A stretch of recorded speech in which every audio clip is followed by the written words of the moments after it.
This incident is from the year 2020.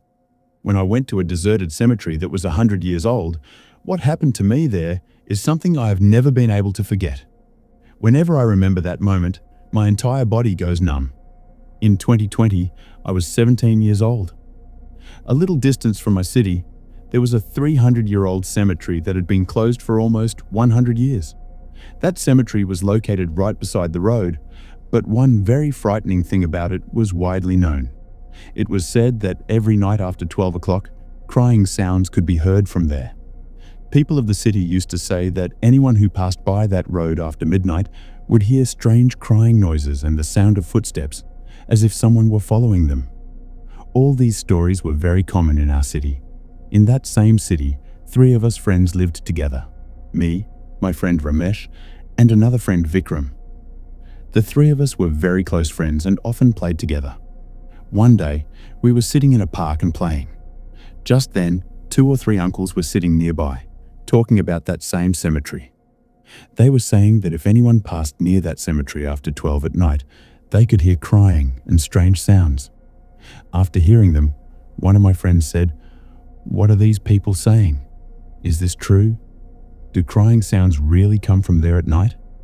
But I did not believe any of it at all. Then my other friend said, "Let's go to that cemetery ourselves tonight and see whether all this is true or just a rumor.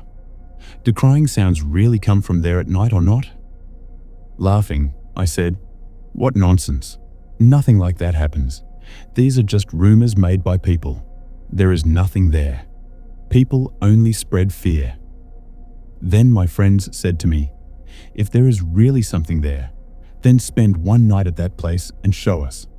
Only then will we believe whether there is truly something there or not." I said, "What's the big deal in that? I can do it." My friends said, "All right, tonight we will take you there, and you will have to spend the entire night in that cemetery." I agreed and said that I was ready to go. But by saying this, I made the biggest mistake of my life. I had no idea what was going to happen to me at that place. It was exactly 10 p.m. at night. My friends came to call me and took me to that cemetery. They put a torch in my hand and left me alone on the road beside that cemetery. While leaving, they said, "We wish you a good journey ahead. Now you will have to figure out on your own how to get out of here." After that, they left me there on that road and went back to their homes, and I was completely alone. Slowly, I moved forward, and before I knew it, I reached the cemetery. In front of me was that cemetery, extremely terrifying and very old. All around were 300-year-old broken graves. The soil on some graves had sunk in, and on others, the stones had sunk halfway into the ground. Seeing this sight, a slight fear rose in my heart, but I gathered my courage and went inside. The iron gate of the cemetery was completely rusted, as if no one had touched it for years. As soon as I went inside, thick darkness surrounded me. Nothing was visible far ahead. I had only a torch in my hand, and there was no one around me. This place itself was considered frightening. The villagers said that entering here after midnight was like inviting death. But I ignored all these things and moved forward. Right in the middle of the cemetery stood a very old peepal tree. Its roots were coming out of the ground, and its branches spread in the darkness like shadows. I went and sat under that peepal tree. Before I realized it, it was 11 p.m. No strange sounds, no movement. Then I felt that maybe all this was just a rumor. People call this place haunted for no reason, when in reality, there is nothing here. Slowly, the fear began to leave my mind. I was only thinking about somehow getting through the night, and then I would show the entire village that there was nothing here. Everything was made-up stories. Slowly, it became 11:40 p.m. at night. Only 20 minutes were left until 12 o'clock. And then, the clock struck exactly 12 at night. The weather suddenly became much colder. Dense fog spread all around, as if the entire place had been covered with a white sheet. Even a few steps ahead was not clearly visible. Darkness, silence, and freezing cold. Everything together was making the atmosphere even more terrifying. The night had become very deep, but there was no human voice anywhere. People said this place was haunted, yet there was a strange, unnatural silence there. At that moment, a thought crossed my mind. Maybe people really are lying. But at that very instant, I realized that someone was standing right in front of me, a figure wearing white clothes. From a distance, it was hard to tell whether it was a boy or a girl. The moment I saw this, my hair stood on end. So late at night, in this deserted cemetery, how could there be anyone else besides me? At first, I thought my friends had come to scare me. I shouted loudly, "Stop it! I know it's you people. Don't try to scare me." But that figure stood there without moving, without saying a word. I slowly moved toward it. The fog was so thick that even the torchlight could only reach a few steps ahead. I pointed the torch toward it and saw it was also slowly moving forward. I said again, "Hey, stop. Where are you going? I know it's you."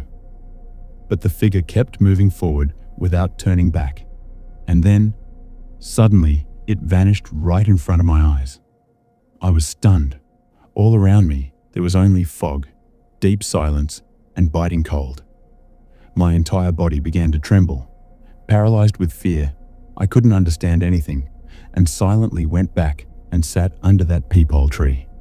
I was sitting quietly under the peepole tree when suddenly I felt something strange, because the branches and leaves of the peepole tree started moving on their own, even though there was not the slightest sign of wind. Usually, leaves move because of the wind, but this scene was completely different. I lifted my head and looked up, and it was clearly visible that the leaves were moving by themselves, as if some invisible force was shaking them, and this thought terrified me from within. Just then, something suddenly rushed past me from right beside me at great speed. It felt as if someone had passed behind me at lightning speed.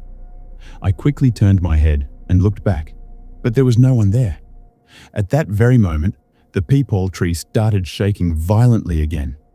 Nervously, I pointed the torch toward the tree, but the shocking thing was that nothing could be seen there.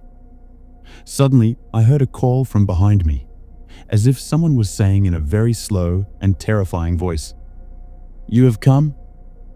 The moment I heard this, I was completely terrified and immediately turned around, but there was no one there either. I switched on the torch and looked all around, but there was nothing except darkness and silence. Disturbed and frightened, I sat back down in my place and started thinking to myself, is this place truly haunted? Or have I made the biggest mistake of my life by coming here? At that very moment, I started hearing the sound of someone walking, exactly like footsteps slowly moving over dry soil. Every single step was clearly reaching my ears, and it felt as if whoever it was coming straight toward me. When I looked ahead, through the dense darkness and white fog, I saw a figure approaching me. I couldn't understand whether it was a boy or a girl, but it was the same person I had seen before. The figure was slowly moving toward me. My hands were trembling with fear, yet I raised the torch and shone its light toward it. The moment the light fell on it, it suddenly started rushing toward me. And when it came right up close, what I saw shook my soul to its core.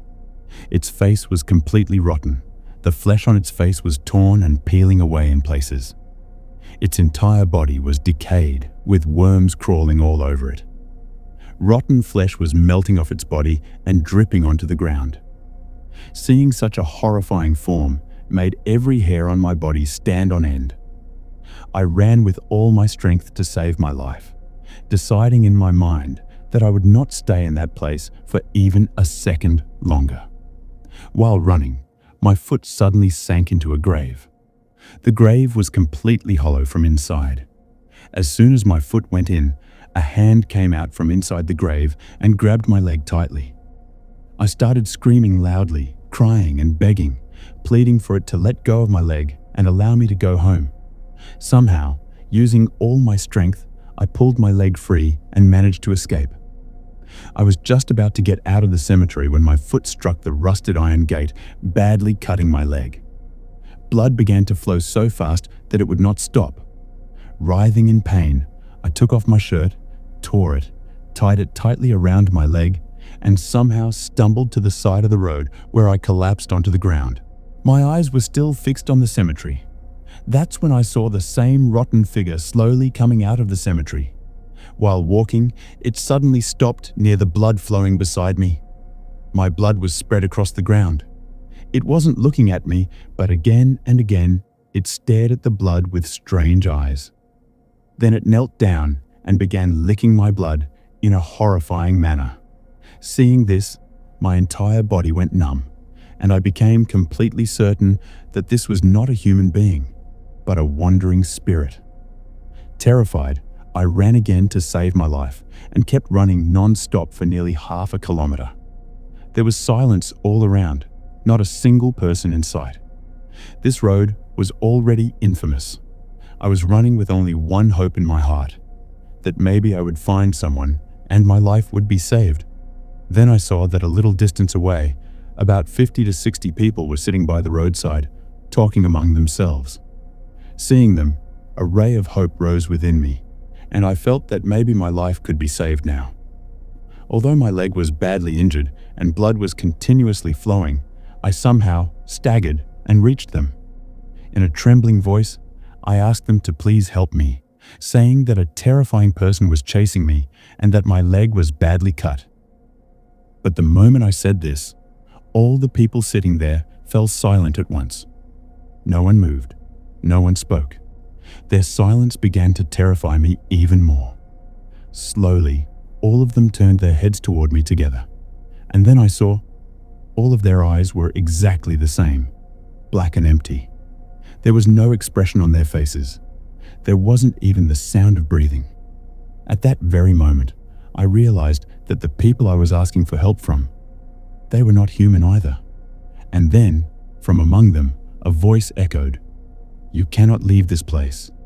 They all started repeating the same thing loudly, again and again, that I could not leave from here. And at that very moment, as if someone had lifted a curtain in the blink of an eye, their faces began to change. The human faces that had been in front of me just moments ago started disappearing one by one, and their true forms came into view. Their bodies were completely rotten. Their faces had decayed, flesh was torn away in places, and it looked as if they had been lying inside graves for years. Now I fully understood that these were not ordinary people, but the dead corpses from that same old cemetery.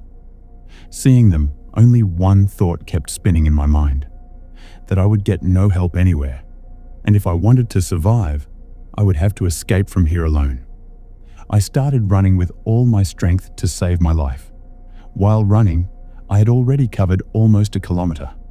My leg was badly injured, a lot of blood had been lost, and my entire body was giving up from the pain, but I knew that stopping meant certain death. Suddenly, from a distance, I saw a faint yellowish light, as if some vehicle was coming toward me. At first, I couldn't tell whether it was the light of a bike or a car, but slowly that light came closer and stopped near me. I staggered toward it and saw that it was a taxi. The taxi driver looked at me from head to toe and asked, "What happened, brother? What are you doing on this deserted road so late at night?" Almost crying, in a breathless voice, I said, "Brother, please save me. Some people are chasing me. I accidentally went into that old cemetery that people say is haunted." As soon as he heard this, the taxi driver's face turned completely serious. Without asking many questions, he said, "You have made a very big mistake. That cemetery is truly haunted, and no one returns from there safely." Seeing my condition, the taxi driver tried to reassure me and said, "Don't be afraid. Nothing will happen to you now. I will drop you safely at your home. Just tell me, how far is your house from here?" In a trembling voice, I replied, "Brother, my house is about 2 kilometers from here." As soon as he heard this, without wasting a single moment, he said, "All right, get into the taxi quickly."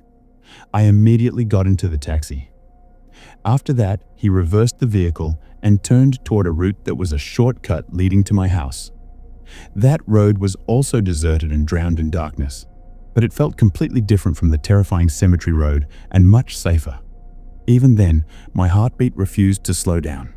At every turn, the same fear haunted me, that those rotten shadows might start following us again. After driving continuously for about 20 minutes, the taxi stopped in front of my house. Looking at me, the taxi driver asked, "Is this your house?"